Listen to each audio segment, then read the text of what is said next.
ಎಲ್ಲರಿಗೂ ನಿಸರ್ಗ ಕ್ರಿಯೇಷನ್ಸ್ನ ಸ್ವಾಗತವನ್ನು ಕೋರುತ್ತಾ ಇವತ್ತಿನ ವಿಡಿಯೋದಲ್ಲಿ ನಾವು ಆಯುರ್ವೇದದ ಕಾಯಕಲ್ಪ ಚೂರ್ಣ ಒಂದು ಮಾಡಿ ನೋಡೋಣ. ಅದಕ್ಕೆ ಅಳಲೆಕಾಯಿ, ಇದನ್ನು ಅಳಲೆಕಾಯಿ ಅಂತ ಹೇಳ್ತಾರೆ. ಅನಂತರ ಇದು ತಾರೆಕಾಯಿ ಅಂತ ಹೇಳ್ತಾರೆ. ಅದಾದ ನಂತರ ಇದು ನೆಲ್ಲಿಕಾಯಿ. ಆಲ್ರೆಡಿ ನೆಲ್ಲಿಕಾಯಿ ತಗೊಂಡು ಅದನ್ನು ಒಣಗಿಸಿ ಇಟ್ಕೊಂಡಿದ್ದೀನಿ ನಾನು. ಫಸ್ಟು ತಾರೆಕಾಯಿ ಮತ್ತು ಅಳಲೆಕಾಯಿ ಎರಡನ್ನು ತಗೊಂಡು ಒರಳಲ್ಲಿ ಹಾಕ್ಬಿಟ್ಟು ಸ್ವಲ್ಪ ಜಜ್ಜಿ ಅದರಲ್ಲಿ ಸೀಡ್ಸ್ ಇರುತ್ತೆ, ಅಂದರೆ ಒಳಗಡೆ ಒಂದು ಬೀಜ ಇರುತ್ತೆ, ಅದನ್ನು ತೆಗೆದು ಸಪ್ರೇಟ್ ಮಾಡಿ ಇಟ್ಕೊಬೇಕು. ನೋಡಿ ಇಲ್ಲಿದೆ ಅಲ್ವಾ, ಇದು ತಾರೆಕಾಯಿ. ಇದನ್ನು ಚೆನ್ನಾಗಿ ಜಜ್ಜಿದ್ದೀನಿ ನಾನು. ಜಜ್ಜಿಬಿಟ್ಟು ಅದರೊಳಗಡೆ ನೋಡಿ ಈ ಥರ ಸೀಡ್ಸ್ ಇರುತ್ತೆ, ಅದನ್ನು ಬಿಡಿಸಿ ನಾವು ಬರೀ ತೊಗಟೆನ ಮಾತ್ರ ಈ ಥರ ಬಿಡಿಸಿ ತೊಗೊತಾ ಇರಬೇಕು. ಅಂದರೆ ಇದರೊಳಗಡೆ ಇರೋಂಥ ಸೀಡ್ಸ್ ನಮಗೆ ಪ್ರಯೋಜನ ಇಲ್ಲ, ಚೂರ್ಣ ಮಾಡೋದಕ್ಕೆ ಅವಶ್ಯಕತೆ ಇಲ್ಲ. ಅದೇ ಥರ ಇದು ಅಳಲೆಕಾಯಿಯನ್ನು ಅದೇ ಥರ ನಾವು ಜಜ್ಜಿಬಿಟ್ಟು ಅದರೊಳಗಡೆ ಇರೋಂಥ ಸೀಡ್ಸನ್ನು ನಾವು ಸಪ್ರೇಟ್ ಮಾಡಿ ಎತ್ತಿಟ್ಕೊಬೇಕು. ಈ ಥರ ಚೆನ್ನಾಗಿ ಎಲ್ಲ ಬಿಡಿಸ್ಬಿಟ್ಟು ಮೇಲ್ಗಡೆ ಇರೋಂಥ ತೊಗಟೆಯನ್ನು ಮಾತ್ರ ನಾವು ತೊಗೊಬೇಕು. ಅಳಲೆಕಾಯಿಯಲ್ಲಿ ಮತ್ತು ತಾರೆಕಾಯಿ ಎರಡರಲ್ಲೂ ತೊಗಟೆನ ಬಿಡಿಸ್ಕೊಂಡು ಇಟ್ಕೊಬೇಕು. ಇದು ನೆಲ್ಲಿಕಾಯಿ ರೆಡಿಯಾಗಿರೋಂಥದ್ದು ಆಲ್ರೆಡಿ.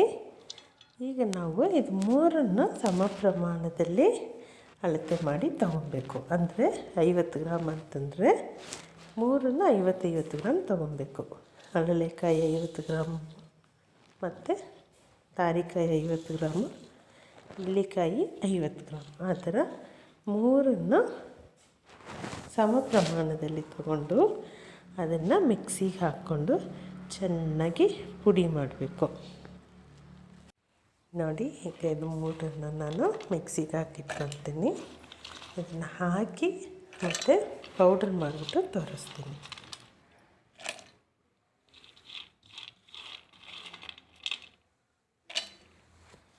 ಈಗ ಇದು ಪೌಡರ್ ಆಗಿದೆ. ಇದನ್ನು ನಾನು ಪ್ಲೇಟಲ್ಲಿ ಹಾಕ್ಕೊಳ್ತೀನಿ. ಇದನ್ನು ನಾವು ಹೇಗೆ ತಗೊಳ್ಳೋದು ಅಂದರೆ, ಹೇಗೆ ನಾವು ಅದನ್ನು ಕನ್ಸ್ಯೂಮ್ ಮಾಡೋದು ಅಂದರೆ, ಪ್ರತಿದಿನ ಬೆಳಗ್ಗೆ ಈ ಪೌಡರ್ ಇದು ಮೂರು ಮಿಕ್ಸ್ ಮಾಡಿ ನಾವು ನೀಟಾಗಿ ಜಲ್ಲಡೆ ಹಿಡಿದು ಅಂದರೆ ಫಿಲ್ಟರ್ ಮಾಡಿ ಒಂದು ಬಾಟ್ಲಲ್ಲಿ ಹಾಕಿಟ್ಕೊಬೇಕು. ಪ್ರತಿದಿನ ಒಂದು 3 ಗ್ರಾಮ್ನಷ್ಟು, ಅಂದರೆ ಚಮಚೆ ಬರುತ್ತಲ್ವ ಚಿಕ್ಕ ಚಮಚೆ, ಅದರಲ್ಲಿ 1 ಚಮಚೆ ತೊಗೊಬೋದು. ಅಥವಾ ಸ್ಟಾರ್ಟಿಂಗಲ್ಲಿ ನಾವು ಅರ್ಧ ಚಮಚೆ ತೊಗೊಂಡು ಪ್ರಾಕ್ಟೀಸ್ ಮಾಡಿಕೊಂಡು ಅನಂತರ ಅದನ್ನು 3 ಗ್ರಾಮು ಅಥವಾ 5 ಗ್ರಾಮ್ ತನಕನೂ ನಾವು ತೊಗೊಬೋದು. ಬೆಳಗ್ಗೆ ಖಾಲಿ ಹೊಟ್ಟೆಯಲ್ಲಿ ತೊಗೊಂಡಷ್ಟು ತುಂಬ ಒಳ್ಳೆಯದಿದು. ಏನಿಲ್ಲ, ಅದನ್ನು ತಗೊಂಡು ಚೆನ್ನಾಗಿ ಬಿಸಿನೀರು ಕಾಯಿಸ್ಬಿಟ್ಟು ಒಂದು 3 ಗ್ರಾಮ್ನಷ್ಟು ತಗೊಂಡು ಅದರಲ್ಲಿ ಹಾಕಿ ಮಿಕ್ಸ್ ಮಾಡಿ ಕುಡಿದ್ಬಿಟ್ಟು ಸ್ವಲ್ಪ ಹೊತ್ತು ಆದಮೇಲೆ ನಾವು ಬೆಳಗಿನ ತಿಂಡಿ ಏನಾದ್ರು ತಗೊಳ್ಳೋದಿದ್ರೆ ತೊಗೊಬೋದು.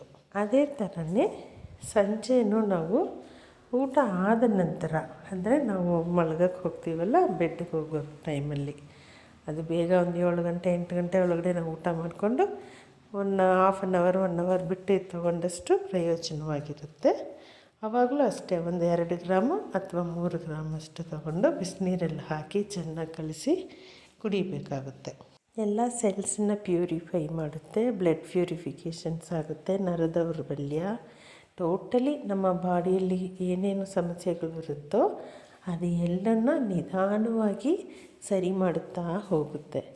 ಇಂಗ್ಲೀಷ್ ಮೆಡಿಷನ್ ಥರ ಒಂದೇ ಸರಿ ಅದು ನೋವಿಗೆ ತಲೆನೋವು ಅಂತಂದರೆ ಒಂದು ಮಾತ್ರೆ ತೊಗೊಂಡ್ರೆ ವಾಸಿ ಆಗುತ್ತಲ್ವ, ಆ ಥರ ಎಲ್ಲ ಇದು ನಮ್ಮ ದೇಹನ ಫಸ್ಟು ಅದು ಶುಚಿ ಮಾಡುತ್ತೆ. ಅಂದರೆ ಆಂತರಿಕವಾಗಿ ಏನೇನು ತೊಂದರೆಗಳು, ಯಾವ್ಯಾವ ಅಂಶಗಳು, ಏನೇನು ಪ್ರಾಬ್ಲಮ್ಸ್ ಇದೆಯೋ ಅದನ್ನೆಲ್ಲ ಸರಿ ಮಾಡಿ ಅನಂತರ ಅದೇನು ಮಾಡುತ್ತೆ, ಮೇಯ್ನ್ ಕಾಯಿಲೆ ಏನಿರುತ್ತೆ ಅದನ್ನು ಸರಿ ಮಾಡೋದಕ್ಕೆ ಶುರು ಮಾಡುತ್ತೆ. ಇದನ್ನು ಮನೆಯಲ್ಲೇ ಮಾಡಿ ಬಳಕೆ ಮಾಡಿ ನೋಡಿ ವೀಕ್ಷಕರೇ, ಇದರಿಂದ ತುಂಬ ಪ್ರಯೋಜನಗಳು ನಮಗೆ ಸಿಗುತ್ತೆ. ಕಾಯಿಲೆ ಬರೋದನ್ನು ಇದು ತಡೆಯುತ್ತೆ. ಕಾಯಿಲೆ ಇರೋರಿಗೆ ನಿಧಾನವಾಗಿ ಎಂಥ ಕಾಯಿಲೆ ಆದರೂ ಸರಿ ಅದು ಸರಿ ಮಾಡ್ತಾ ಹೋಗುತ್ತೆ. ಆಯುರ್ವೇದದಲ್ಲಿ ನಂಬಿಕೆ ಇರೋರು ಇದನ್ನು ಮಾಡಿ, ಅಂದರೆ ನಮ್ಮ ಜೀವನ ಪರ್ಯಂತ ತೊಗೊಂಡ್ರೆ ಏನೂ ಲಾಸ್ ಇಲ್ಲ. ಏನೇನೋ ಮಾತ್ರೆ ತಿನ್ನೋಕ್ಕೆ ಬದಲು ಇದನ್ನು ತೊಗೊಂಡು ನಾವು ರೋಗಮುಕ್ತರಾಗಿ ಇರಬಹುದು. ಒಂದು ಸರಿ ಟ್ರೈ ಮಾಡಿ ನೋಡಿ.